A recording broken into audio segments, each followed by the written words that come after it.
எல்லாருக்கும் வணக்கம். இது நம்ம காக்கை கூட்டம். இன்னைக்கு மேல்காட்டுக்கு தான் வந்திருக்கிறேன். இன்னைக்கு நம்ம காட்டுல இருந்து கொஞ்சம் முருங்கைக்காய் பறிச்சுட்டு போயிடலாம் அப்படின்ட்டு இன்னைக்கு முருங்கைக்காயில ஒரு கிரேவி மாதிரி செய்யலாம் அப்படின்ட்டு இருக்கேன். முருங்கைக்காயில நிறைய ஐட்டம் செய்யலாம். இதுல நாங்க செய்யறது கிரேவி மாதிரி. ஆனா இது ரொம்ப டேஸ்டா இருக்கும். நான் எப்படி செய்யறதுன்னு சொல்லி செஞ்சு காட்டுறேன். நீங்களுமே உங்க வீட்டுல இதே மாதிரியே செஞ்சு இருக்கிறீங்களா எல்லாத்தையும் சூப்பராக அசத்துங்க. சரிங்களா? இப்போ முதல்ல போய் நம்ம முருங்கைக்காயை பறிச்சுட்டு வந்துடலாம். என்னடா இத்தனை முருங்கைக்காயை வச்சுக்கிட்டு மறுபடியும் போய் முருங்கைக்காய் பறிச்சுட்டு வந்துடலான்னு சொல்கிறாங்களேன்னு நினைக்காதீங்க. காலையில் மரத்தில் இந்த முருங்கைக்காய் எல்லாத்தையுமே பறிச்சுட்டு போய் சேல்ஸுக்கு கொடுத்துட்டோம். அதில் கொஞ்சம் முத்தி போய் இருக்கிற முருங்கைக்காயெல்லாம் எடுத்து வச்சிட்டோம். ஏன்னா இவ்வளோ பெரிய முத்தின காயெல்லாம் வாங்க மாட்டாங்களா கடையில். அதனால் முத்தின காயெல்லாம் வச்சுட்டு கரெக்டாக சைஸாக இருக்கிற காய்களை மட்டும் கடைங்களுக்கு கொடுத்துட்டேன். அப்பா ஞாபகம் இல்லை எனக்கு காய் எடுத்து வைக்கணும் அப்படின்னு. இப்போ தான் முருங்கைக்காய் கிரேவி வேணும்னு கேட்டார் எங்கள் வீட்டுக்காரரு. சரி ஏதாவது 1-2 மரத்தில் விட்டுருக்குறானான்னு பார்த்துட்டு அதில் இருக்கிற காயை ஒரு 3 காய் இருந்துச்சுன்னா கூட போதும், போய் பறிச்சுட்டு வந்துடலாம். இந்த காய்களை கூட அந்த உள்ள இருக்கிற சதப்பை எடுத்து வேக வச்சு சதப்பை எடுத்து வடை சுட்டுடலாம். நம்ம இதை கூட வேஸ்ட்டு பண்ணாமல் வடை சுட்டுருவாங்க. இதுலேயே சூப்பு வைப்பாங்க. முருங்கைக்காய் சூப்பு வைக்கலாம், நிறையா செய்யலாம் முருங்கைக்காயில். சரி நம்ம இப்போ போய் காய் பறிச்சுட்டு வந்துடலாம். மரத்தில் வச்சுக்கணும்.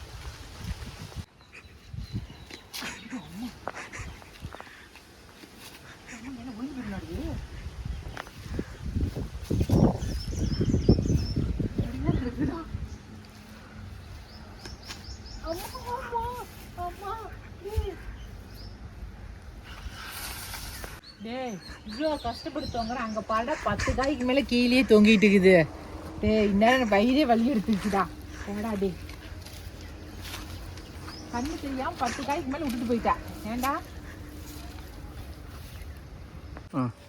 நல்லா கரெக்டான சைஸு காயாக விட்டுருக்குறான். கீழாப்பில் இருக்கிறதுனால எட்டி பொறிச்சிக்கலாம் அப்படின்ட்டு. 4 காய்க்கு இது போகாதுல, அவங்களும் சாப்பிடுவாங்க. காட்டில் வேலை செய்கிறவங்களுக்கும் மதிய சாப்பாடு செஞ்சு போட்டுருவேன். அதனால் கொஞ்சம் நிறக்க செய்யணும். அதுதான் போதுண்டா. அதெல்லாம் இன்னும் சன்னமாக இருக்குதுடா. அது ஒன்று தான் முட்டி இருக்குதுல்ல. போதும். வாப்பலாம். நம்ம பன்னீர் கொய்யாக்காய் பார்த்தீங்களா எப்படி இருக்குன்னு. உண்மையாலுமே இந்த கொய்யாக்காய் சாப்பிட்டாக்கா பன்னீர் வாசம் அடிக்கும். நான் எந்த மலையில் வாங்கி சாப்பிட்டேன், ஏலகிரி மலையில் பாருங்கள். இந்த சைஸ் இப்படி ஆயிடுச்சு, இப்படி தான் இருக்கும். இது ஒரு கொய்யாக்காய் பழுத்துருச்சு, இது ஒரு கொய்யாக்காய் பழுத்துருக்கு. 2 கொய்யாக்காய் வந்திருக்கு. இது மாதிரி வெள்ளையாக ஆகிட்டாக்கா நம்ம வாங்கிடலாம். நானுமே எப்படி இருக்குன்னு தெரியலன்னு சொல்லிட்டு ஏலகிரி மலைக்கு போயிருந்தேனுங்களா, அப்போ அங்கத்தில் விற்றாங்க. வாங்கி சாப்பிட்டு பார்க்கலான்னு வாங்கி சாப்பிட்டு பார்த்தேன். உள்ளே ஒரே ஒரு கொட்டை இருக்கும். உள்ளே ஒரே ஒரு கொட்டை. இந்த இது ஃபுல்லாக பன்னீர் வாசம் அடிக்கும். இந்த மேல் தோல் ஃபுல்லாக இதெல்லாமே பன்னீர் வாசம் அடிக்கும். அப்படி கமன்னு பன்னீர் மணக்கும். நம்ம கிளைமேட்டுக்கே வருது. காய் பாருங்கள், இப்போ நிறைய பூ பூத்து நிறைய காய் வச்சுருக்குது. வைக்கிறதுக்கு வாய்ப்பு இருக்குதுங்க. செடி கட்டாயம் வாங்கி வைங்க. ஓகே, இன்றைக்கி ஒரு புதுவிதமான செடி பார்த்துட்டு நம்ம காயும் காய்ச்சிருச்சு. வாங்க போகலாம். நேத்திக்கு களி கிண்ணோம் இல்லைங்களா, அந்த களியை பாருங்கள் இப்போல்லாம் அப்படியே நசுக்கி விட்ருக்கேன். இதில் மோர் ஊற்றிருக்கேன். இதில் இப்போ களியை நல்லா கரைச்சி இதில் வெங்காயமும் உப்பும் போட்டு கொண்டுட்டு போய் காட்டில் வேலை செய்கிறவங்க எல்லாத்துக்கும் இப்போ கொடுக்க போகிறேன். இப்போ இது எப்படி கிண்ட சிலுப்ப போகிறேன்னு பாருங்கள். கையில் தான் சிலுப்புவாங்க, பிணைவாங்க. ஆனால் கட்டி கட்டியாக இருக்குதுல்ல, அதனால் நான் இந்த மாதிரி பண்ணிடலாம். இது பண்ணால் நல்லா கொஞ்சம் கூட கட்டி இல்லாமல் வந்துடும். இந்த மாதிரி நம்ம பிளெண்டரில் வச்சு இது பண்ணமாக்க.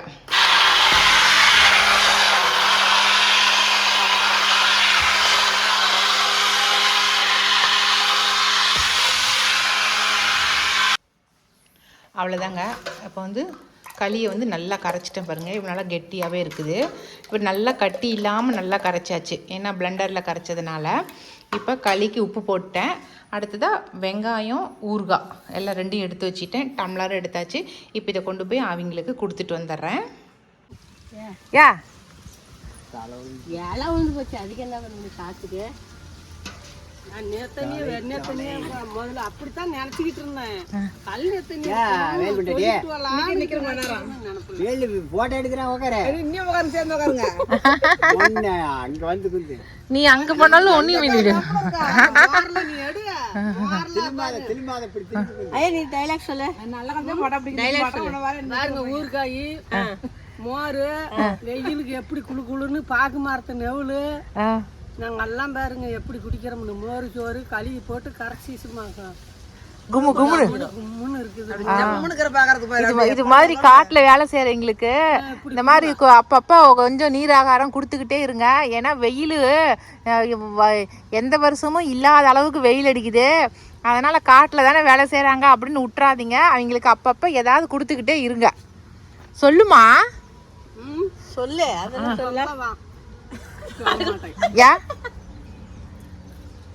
அதான் எங்களுக்கு வானர் விட்டா இருப்பாரு என்னென்ன குடுக்குறாங்கன்னு. நல்லா குடுத்தீங்களா நீங்களும் காட்டுல வேலை செய்யறவங்களுக்கு நல்லா இருக்கும். ஊத்துக்கா ஊத்துத்துல எல்லாத்தையும் எடுத்து ஆளுக்கு 4 டம்ளர் குடிக்கிட்டோம். அப்பதான் வயிறு ஃபுல்லா இருக்கும். ஆமா கரண்டிலே கலக்கி விட்டு ஊத்து. இப்போ வந்து நம்ம கொஞ்சம் சோம்பு, கடுகு, கடலப்பருப்பு, கடலெண்ணெய் ஊற்றிக்கிட்டேன். இது எல்லாமே இது கூட சேர்த்திக்கலாம். நம்ம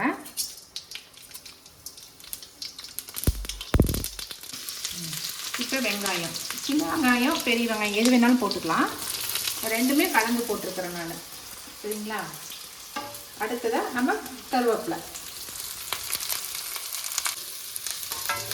இப்போ வெங்காயம் நல்லா வதங்கட்டும் கொஞ்ச நேரம்.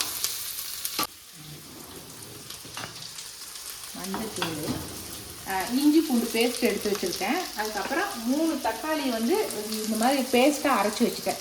அந்த மாதிரி அரைச்சி வச்சுக்கலாம். அதுக்கப்புறமேட்டு தேங்காய் வந்து அரைச்சி பாலாக எடுத்து வச்சுருக்கேன். அரைமுடி தேங்காய் பாலாக எடுத்து வச்சுருக்கேன். நீங்கள் வேண்டாட்டினாக்கா நீங்கள் தேங்காய் பேஸ்ட்டாக கூட எடுத்துக்கலாம். கொஞ்சமாக தேங்காய் பேஸ்ட்டாக நம்ம வந்து அரைச்சி எடுத்துக்கலாம். அப்போ தான் கொஞ்சம் கிரேவி பதத்துக்கு வரும். அதுக்காக வேண்டி. சரிங்களா? அதுக்கப்புறம் காரத்துக்கு எப்பவும் போல மிளகாய் தூள் தான். வெங்காயம் மட்டும் நல்லா வதங்கணும். அதுதான் இதில் இருக்கிறதே. இப்போ இஞ்சி பூண்டு பேஸ்ட்டு கொஞ்சம் போட்டுக்கலாம். நம்ம எவ்வளோ முருங்கைக்காய் எந்த அளவுக்கு நம்ம முருங்கைக்காய் வச்சுருக்கோமோ அந்த அளவுக்கு நம்ம இஞ்சி பூண்டு போட்டுக்கலாம். அதுக்கப்புறம் நம்ம கொஞ்சமாக மஞ்சத்தூள் சேர்த்துக்கலாம். சேர்த்துட்டு நல்லா கிளறி கொடுத்துட்டு இதுக்கப்புறம் தான் நம்ம வந்து தக்காளி சேர்த்த போகிறோம். நல்லா வதங்கிட்டு இப்போ இது வதங்குறதுக்கு கொஞ்சமாக உப்பு சேர்த்துக்கலாம் நம்ம. சரியா? ஓகே, உப்பு நம்ம போட்டு வதங்கட்டும் நல்லா. நம்ம என்ன இப்போ தக்காளி போட போகிறோம் இல்லையா, அதெல்லாம் சேர்த்து வதக்கும் போது அந்த இஞ்சி பூண்டு ராஸ்மெல்லாம் போயிடும் கட்டாயமாக. அதனால் இப்போ அடுத்ததாக நம்ம கொஞ்சம் தக்காளி சேர்த்திக்கலாம். அரைச்ச தக்காளி எல்லாத்தையுமே நம்ம இப்போ வந்து சேர்த்திக்கலாம். இப்போ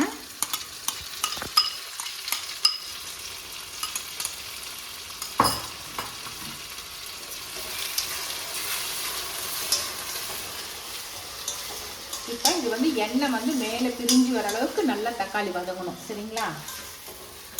நல்லா வதங்கட்டும். எண்ணெய் பாருங்கள் மேலே நல்லா தக்காளி வதங்கி எண்ணெய் மேலே வந்துருச்சு. இந்த டைமுக்கு வந்து நம்ம கட் பண்ணி வச்சுக்கிற முருங்கைக்காயை இதில் சேர்த்திக்கலாம். நல்லா கிளறி கொடுத்துடலாம். இப்போ கிளறி கொடுத்துட்டு தண்ணி ஊற்றணுமாக்கா வேகும். இதுக்கு வந்து காரத்துக்கு மிளகாய் தூள், கொத்தமல்லி தூள் போட போகிறோம். நான் அரைச்ச புதிய மிளகாய் தூள் இது இப்போ தான் போட ஆரம்பிக்கிறேன். இப்போ காரத்துக்கு தகுந்தபடி போட்டுக்குங்க. அடுத்ததாக கொஞ்சமாக கொத்தமல்லி தூள் போட்டுக்குங்க. இதுதான் இதுக்கு உள்ள மசாலாவே. வேறு எந்த மசாலாவும் போட போகிறது கிடையாது. நான் ரெண்டே 2 தான். அவ்வளோதாங்க. நல்லா கிளறிட்டுமா இதில் தண்ணி ஊற்றிட வேண்டியதுதான் முருங்கைக்காய் வேகிற அளவுக்கு. ஓகே, நல்லாவே வேகட்டும். முருங்கைக்காய் நல்லா வெந்தாதான் அதனுடைய டேஸ்ட் நல்லாயிருக்கும். அதனால் நல்லா வேக விட்டுடலாம். ஒரு மூடி போட்டு கூட கொஞ்ச நேரம் நல்லா வேக விட்டுடலாம்.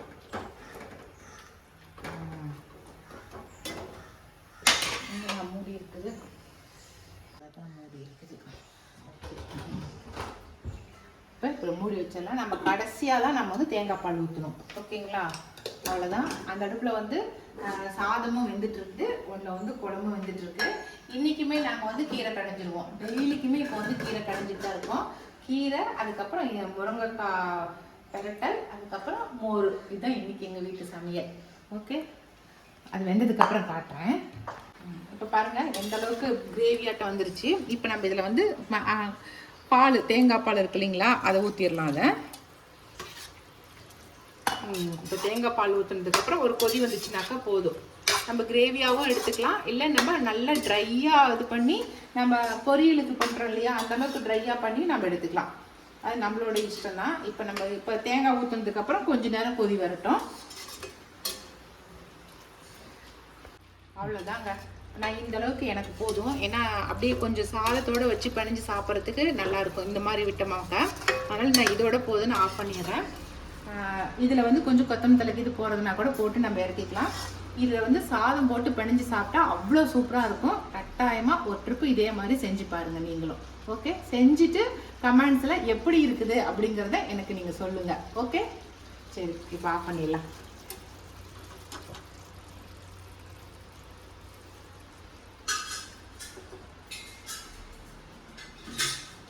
நம்ம வீட்டு கீரைகள் எல்லாம் வந்துச்சு கடையிறதுக்கு இன்னைக்கு. சூப்பர். முதல்ல வந்து இந்த முருங்கைக்காயை வந்து போட்டு ஒரு ட்ரிப்பு வெறும் முருங்கைக்காயை சாப்பிட்டாரு. இப்போ அடுத்தது சாதத்தோடு போட்டு சாப்பிட போகிறாரு. நிச்சயமாக இந்த முருங்கைக்காயை சாப்பிட்டு என் கைக்கு வந்து தங்க காப்பு போட்டு தர போகிறாரு. ஆமாம். போட்ட காப்பில் என்னாச்சு? போட்ட காப்பு அப்படி தான் இருக்குது, வேறு காப்பு. சரி சரி, போட்டலாம் விடு. உனக்கு இல்லாத ஒன்றா பிரேஸ்லெட் போடுறீங்களா, காப்பு போடுறீங்களா? இந்த அடிக்கடி நான் சொல்லுவேன்ல, உசுரே உனக்கு தான். இது காப்பு ஒரு பேர் தான். உசுரெல்லாம் கையில் போட்டுக்க முடியாதுங்க. காப்பு விலைய பிரேஸ்லெட்டில் தான் போட்டுக்க முடியும். ஆனாலும் சொல்லுங்கள், இது எப்படி இருக்குது? சக்கையாக இருக்குது. அப்போ பிரேஸ்லெட் போடலாம் தானே இதுக்கு? எங்கள் வீட்டுக்காரர் ஏமாற்றிட்டாலும் பரவாயில்ல, நீங்கள் உங்கள் வீட்டுக்கார்ட்ட வந்து கட்டாயமாக கேட்டு வாங்கிக்கலாம். ஏன்னா அந்த ஏமாத்தினாரா? ஏமாத்தலாம் சொல்ல. இப்போ நீங்கள் என் உசுரே எனக்கு தான் சொல்லிட்டீங்க, ஆனால் பிரேஸ்லெட் கையில் கொடுக்க மாட்டேங்கிறீங்களா? அதனால சொல்கிறேன், நீங்களாம் வந்து இந்த மாதிரி செஞ்சு கொடுத்து கட்டாயமாக வந்து பிரேஸ்லெட் இல்லைன்னா வளையல் கையில் வாங்கிக்கோங்க. அந்தளவுக்கு டேஸ்ட்டு சூப்பராக இருக்கும். அதுக்கப்புறமா அடுத்ததாக இன்னொன்று சொல்லி கொடுக்குறேன். இது வந்து குச்சிக்கிழங்குல வந்து அப்பளம் போடுறது. இந்த அப்பளம் செம்ம டேஸ்ட்டாக இருக்குதுங்க. நான் மறுபடியும் போடும்போது உங்களுக்கு எப்படி போடுறதுங்கிறத செஞ்சு காட்டுறேன். ஒரு டப்பா நிறைய அப்பளம் காய வச்சு எடுத்து வச்சுருக்கேன். சூப்பரான டேஸ்ட்டில் இருக்குது, நல்லா ருசியாக இருக்குது இல்லைங்க? கை வந்தமே கை வேணும். ஆமாம் ஆமாம். இந்த ஐஸ் வச்சு ஏமாத்திடுறாருப்பா. என்ன நான் சொல்கிறேன் பாரு, கம்பி கட்டுற கதையெல்லாம் சொல்கிறாங்க. சரி, ஓகே, சாப்பிட்டுட்டோம்.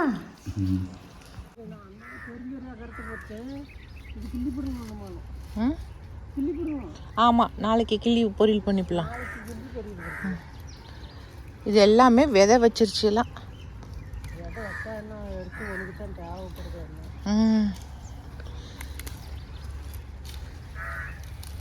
சூப்பரான பாலாக்கீரைங்க எல்லாம். இன்றைக்கெல்லாம் இப்போ அறுவடை பண்ணி கடைங்களுக்கு கொடுத்து விடலாம் அப்படின்ட்டு நிழலில் வயிற்றுல அந்த பாக்கெட் எடுத்து வாட போகுது, தண்ணி தெளிச்சு விட்டு வைக்கணும்.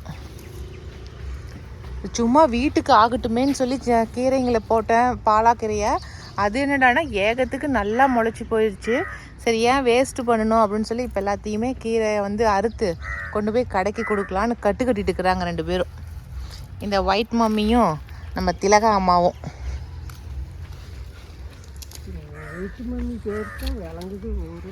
ஒயிட் மம்மி பேர் தான் ஊரே விளங்குதா? அப்படி நல்லா பேர் வச்சுக்கிறாங்க உனக்கு உங்கள் அம்மா அப்பா. எங்கள் அம்மா அப்பா வெள்ளையம்மான்னு வச்சாங்க, எங்கள் தியாகர் வச்ச பேர் தான் ஒயிட். ஓ, எங்கள் வீட்டுக்காரர் வச்ச பேர் தான் ஒயிட் மம்மியா? சரி. வச்ச பேர் வெள்ளையம்மான்னு வச்சாங்க. வெள்ளையம்மாங்கிறது வெள்ளையை வந்து ஒயிட்டுன்னு ஆக்கிட்டோம். நல்லா பெரிய சைஸாக தான் இருக்குது ஒரு கட்டு வந்து 5 ரூபாய்க்கு நம்மக்கிட்ட வாங்கிக்கிறாங்க. பறிச்சுட்டு வந்த எல்லா கீரைகளையும் அப்படியே ஒரு ட்ரிப் நல்லா சுத்தமாக கழுவிடலாம். அப்போ தான் வாட்டம் கொடுக்காமல் இருக்கும். அதுக்காக நல்லா க்ளீனாக கழுவிட்டு அதுக்கப்புறம் எடுத்து கொண்டு போய் கொடுத்துர்லாம். தலை நல்லா சூப்பராக தலைன்னு இருக்குது. மொத்தம் 15 கட்டு இருக்குதுடா. 16 கட்டே இருக்குதா? சரி,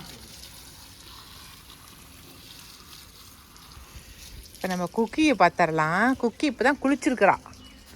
குக்கி குக்கி பையா, குக்கி பிள்ளை நல்லா வளர்ந்துட்டா குக்கி. குக்கி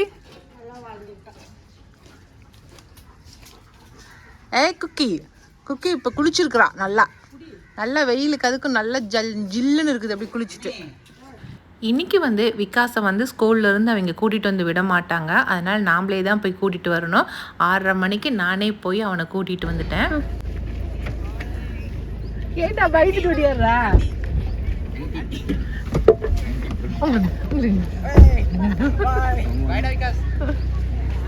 வாடா கௌரி, இன்னைக்கு வரமாட்டேன்னு சொன்னாங்க.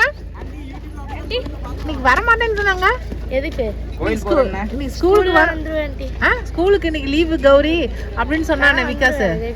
ரெகுலரா வந்து இன்னைக்கு லீவுன்னு சொன்னியேடா. லீவெல்லாம் சொல்ல ஆண்டி. அவன் சொன்னான்டா என்கிட்ட. கோயிலுக்கு போறேன்னு சொன்னா கோயிலுக்கு போலியா? சரி, ஓகே, சரி, பாய். பாய்டா. அண்ணா பாய்டா.